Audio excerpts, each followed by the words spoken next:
राधे राधे भक्तजनों, आज आप सुनेंगे सूर्यदेव और लालची ब्राह्मण की कथा।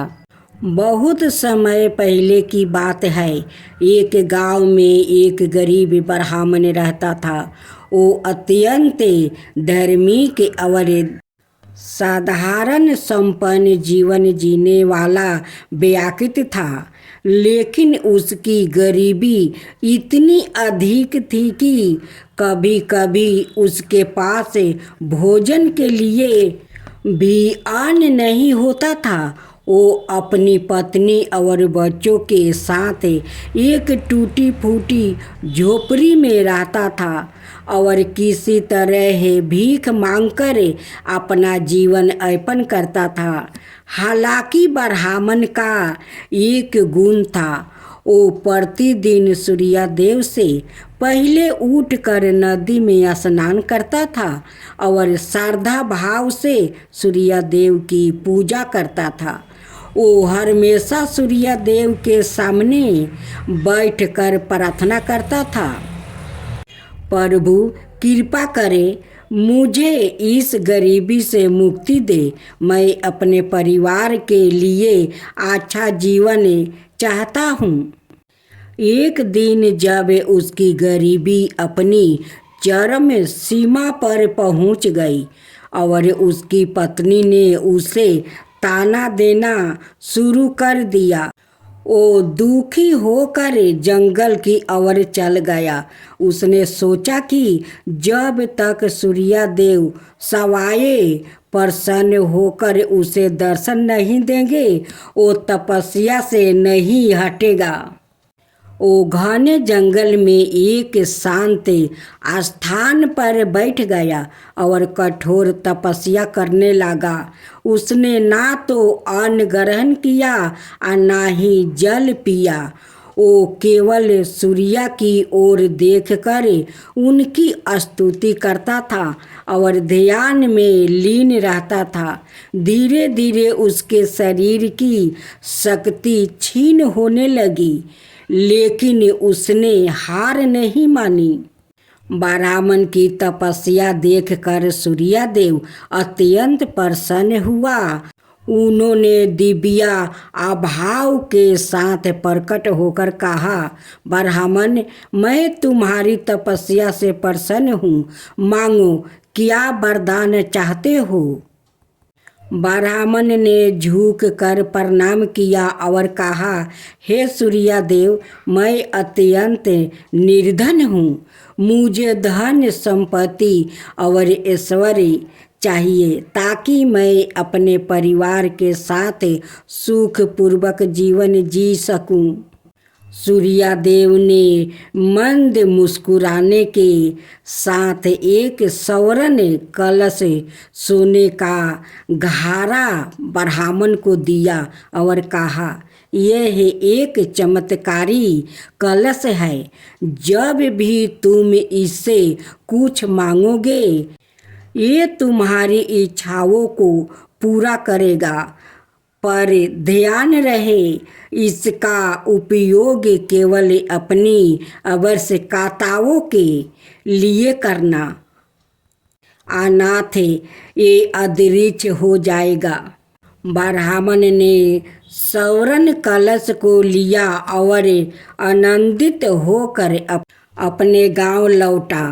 पहले तो उसने संयम रखा और केवल अपनी आवश्यकताओं की पूर्ति के लिए इसका उपयोग किया। उसने इस कलश से स्वादिष्ट भोजन मांगा, सुंदर वस्तु प्राप्त किया और अपनी झोपड़ी को एक सुंदर घर में बदल दिया। धीरे धीरे उसकी इच्छाएं बढ़ने लगी। उसने सोचा, अगर मेरे पास इतना धन आ सकता है तो क्यों ना मैं और अधिक मांगूं। मैं इस गांव का सबसे अमीर व्यक्ति बन सकता हूँ। उसने महल जैसा घर मांगा, फिर बहुमूल्य आभूषण, कई नौकरों चाकर सुंदर रथ और यहाँ तक कि एक विशाल बागान भी उसका जीवन पूरी तरह बदल चुका था। वो अब एक राजा के समान विशाल सीता में रहने लगा। लालच की बढ़ती आग, लेकिन मनुष्य का स्वभाव ही ऐसा होता है कि उसे जितना भी मिले वो कभी संतुष्ट नहीं होता है। अब ब्राह्मण ने सोचा, अगर मैं इतना समृद्ध हो सकता हूँ तो क्यों ना मैं पूरी दुनिया का सबसे अमीर व्यक्ति बन जाऊं। उसने कलश के सामने बैठकर मांगना शुरू किया, मुझे असंख्य सोने की मुद्राएं दो, कई महल दो, हजारों नौकर चाकर दो और पूरे राज्य पर मेरा शासन हो। जैसे ही उसने यह मांगा, अचानक एक दिव्य प्रकाश प्रकट हुआ और स्वर्ण कलश अदृश्य हो गया। देखते ही देखते उसका महल, धन दौलत, आभूषण, सभी चीजें गायब हो गई। वो फिर से उसी गरीब झोपड़ी में आ गया जहाँ से उसने अपनी यात्रा शुरू किया था। ब्राह्मण घबरा गया। उसे समझ में नहीं आया कि यह क्या हुआ। वो रोते हुए सूर्यदेव की स्तुति करने लगा, हे सूर्यदेव, मैंने एक बड़ी भूल की। मैंने अपनी आवश्यकताओं से अधिक मांग लिया, मुझे क्षमा करो। सूर्यदेव पुनः प्रकट हुए और बोले, मनुष्यों को अपनी आवश्यकताओं के अनुसार संतुष्ट रहना चाहिए। लालच का कोई अंत नहीं है और अधिक पाने की इच्छा अंत सब कुछ नष्ट कर देती है। तुमने अपनी सीमाओं को नहीं पहचाना और इसी कारण तुम्हें यह दंड मिला है। ब्राह्मण ने सिर झुकाकर कहा, हे प्रभु, मैं अपनी गलती समझ गया। अब मैं कभी लालच नहीं करूँगा और संतोष पूर्वक जीवन व्यतीत करूँगा। सूर्यदेव ने आशीर्वाद दिया, यही सच्ची सीख है। संतोष ही सबसे बड़ा धन है। यदि तुम फिर से स्वयं से जीवन जियोगे तो तुम्हें अपने कामों का उचित फल मिलेगा। इसके बाद ब्राह्मण ने जीवन भर सत्य और संतोष के मार्ग पर पालन किया और ईमानदारी से मेहनत करके अपनी आजीविका चलाई।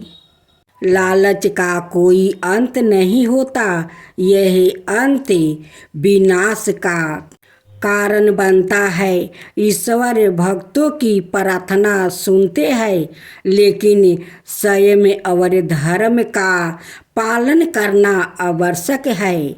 संतोष ही सबसे बड़ा धन है। जीवन में आवश्यकता से अधिक की इच्छा विनाश ला सकती है। कर्म के बिना प्राप्ति संपत्ति टिकाऊ नहीं होती। जो व्यक्ति मेहनत करता है वो ही वास्तविक सुख पाता है। इस प्रकार यह गाथा हमें सिखाती है कि हमें हमेशा संतोष और संयम से जीवन व्यतीत करना चाहिए। आज आप सुनेंगे रविवार की व्रत कथा।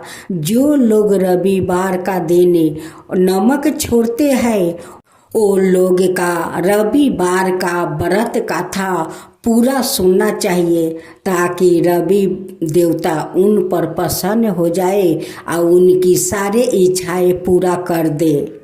रविवार का दिन नमक छोड़ने से शरीर स्वस्थ रहता है और बर बीमारी नहीं शरीर में आता है, क्योंकि सूर्य भगवान का कृपा उन पर बनी रहती है। सूर्य भगवान सारे दुख तकलीफ को दूर कर देते हैं। कृष्णा राधे राधे। मेरे प्यारे भक्तजनों, आज आप सुनेंगे रविवार का व्रत कथा। प्राचीन काल में एक बुढ़िया माई रहती थी। वो नियमित रूप से रविवार का व्रत करती है। रविवार के दिन सूर्योदय से पहले उठकर बुढ़िया माई स्नादि से निवृत्त होकर आंगन को गोबर से लीप कर स्वच्छ करती है। उसके बाद सूर्य भगवान की पूजा करते हुए रविवार व्रत कथा सुनकर सूर्य भगवान का भोग लगाकर दिन में एक समय भोजन करती है। सूर्य भगवान की अनुकंपा से बुढ़िया माई को किसी प्रकार की चिंता और कष्ट नहीं है। धीरे धीरे उसका घर धन धनाय से भर रहा था। उस बुढ़िया माई को सुखी होते देखकर उसकी पड़ोसिन ने उसे जलने लगी। बुढ़िया माई ने कोई गाय नहीं पाल रखी थी, अतः वो अपनी पड़ोसिन के आंगन में बंधी गाय का गोबर लाती है। पड़ोसिन ने कुछ सोचकर अपनी गाय को घर के भीतर बांध देती है। रविवार को गोबर न मिलने से बुढ़िया माई अपना आंगन नहीं लीप सकी। आंगन न लीप पाने के कारण उस बुढ़िया माई ने सूर्य भगवान को भोग नहीं लगाई और उस दिन सवाए भी भोजन नहीं किया। सूर्यास्त होने पर बुढ़िया माई भूखी प्यासी सो गई।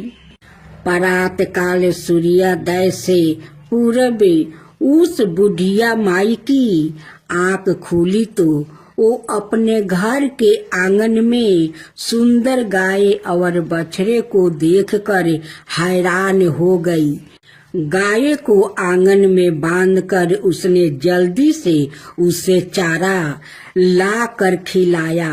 पड़ोसिन ने उस बुढ़िया माई के आंगन में बंधी सुंदर गाय और बछड़े को देखी तो वो उसे और अधिक जलने लगी। तभी गाय ने सोने का गोबर किया।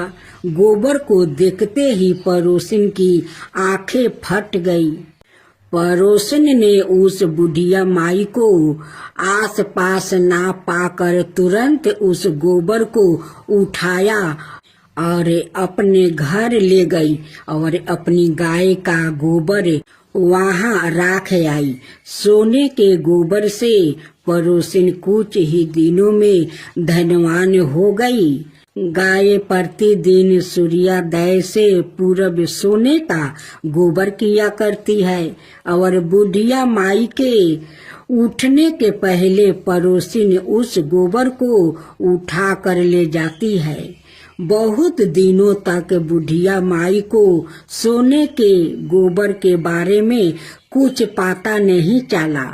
बुढ़िया माई पहले की तरह हर रविवार को भगवान सूर्यदेव का व्रत करती रही और कथा सुनती रही। लेकिन सूर्य भगवान को जब पड़ोसिन की चालाकी का पता चला तो उन्होंने तेज आंधी तूफान चलाई। आंधी का परपोक देखकर बुढ़िया माई ने गाय को घर के भीतर बांध दिया।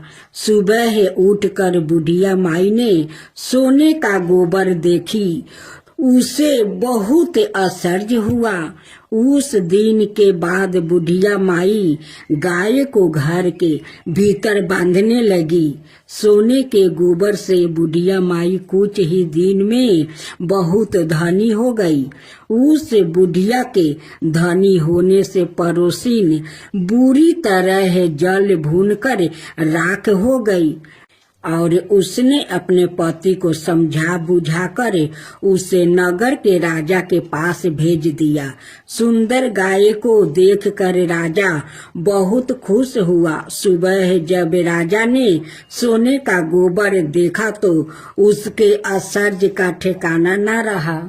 उधर सूर्या भगवान बुढ़िया माई को भूखी प्यासी देख कर इस तरह प्रार्थना करते हुए देखे, उस पर बहुत करुणा आई। उसी रात सूर्या भगवान ने राजा को सपने में कहा, राजन, बुढ़िया माँ की गाय बछड़ा तुरंत लौटा दो, नहीं तो तुम पर विपत्तियों का पहाड़ टूट पड़ेगा, तुम्हारा महल नष्ट हो जाएगा। सूर्या भगवान के सपने से बुरी तरह भयभीत राजा ने परात उठते ही गाय और बछड़ा बुढ़िया माई को लौटा दिया। राजा ने बहुत सा धन देकर बुढ़िया माँ से अपनी गलती के लिए क्षमा मांगी। राजा ने पड़ोसिन और उसके पति को उनकी इस दुष्ट करतूत के लिए दंड दिया। फिर राजा ने पूरे राज्य में घोषणा करवाई कि सभी स्त्री पुरुष रविवार का व्रत किया करे। रविवार का व्रत करने से सभी लोगों के घर धन धनाय से भर गया। राज भर में चारों ओर खुशहाली छा गई।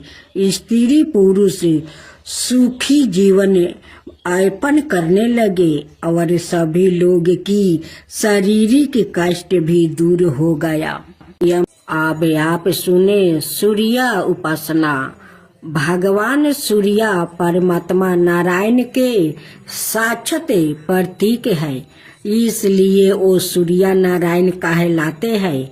वैसे भी भगवान सूर्य प्रत्यक्ष देवता है और समस्त चराचर प्राणियों के आधार है। इसलिए त्रिकाल संध्या में सूर्य रूप से भगवान नारायण की ही आराधना की जाती है। उनकी उपासना से तेज बल आहु और नेत्रा ज्योति की वृद्धि होती है। भगवान सूर्य का अवतार ही संसार के कल्याण के लिए है। वो नृत्य सभी को चेतनता प्रदान करते हैं। चराचर जगत पर कृपा करना ही उनका स्वभाव है। अपने भक्तों और उपासकों पर तो उनकी विशेष प्रति रहती है। पंचों देवों उपासना में उनका विशिष्ट स्थान है। भगवान भास्कर समस्त बुराइयों को दूर कर कल्याण और मंडल प्रदान करने वाले हैं, इसलिए उनसे प्रार्थना की जाती है। शास्त्रों किरणों वाले दूरादशतामा भगवान सूर्य हमें अस्त से तस की और अंधकार से प्रकाशी की और मृत्यु से अमरताओं की ओर ले जाते हैं। उनका अनुग्रह प्राप्त होने पर व्याकृत सताहु ही नहीं दीघर हो जाता है। उनकी उपासना से वृद्धि अत्यंत निर्मल हो जाती है, अंत कारण पवित्र हो जाता है और साधक भगवत प्राप्ति की योग्यता प्राप्ति कर लेता है। वृद्धि के ब्रेक भगवान सविता ही है, इसलिए गायत्री मंत्र भगवान से सर्द वृद्धि के लिए ही प्रार्थना की गई है। वैदिक मंत्रों के दृष्टि सभी ऋषि महर्षि दैत्यों उपासना के द्वारा ही हर्ष मेधा और अध्यात्म ज्ञान से संपन्न हुआ। भगवान सूर्या सौलभ उपासना ही प्रसन्न होकर भक्तों को अपनी महानियों कृपाओं का अवलंबन प्रदान करते हैं। उनकी कृपा से ना जाने कितनों का उद्धार हुआ है, इसकी कोई गणना नहीं है। उपनिषद के ऋषियों को भगवान सूर्य की कृपा प्राप्ति हुई। उपनिषदों में वर्णित मधु विद्या, ब्रह्मा विद्या, दहर विद्या, ओपिकोलस विद्या आदि के पीछे भगवान सूर्य की उपासना ही है। भगवान सूर्य को गुरु भी कहा जाता है। श्री हनुमान जी ने इन्हीं से शिक्षा ग्रहण की थी।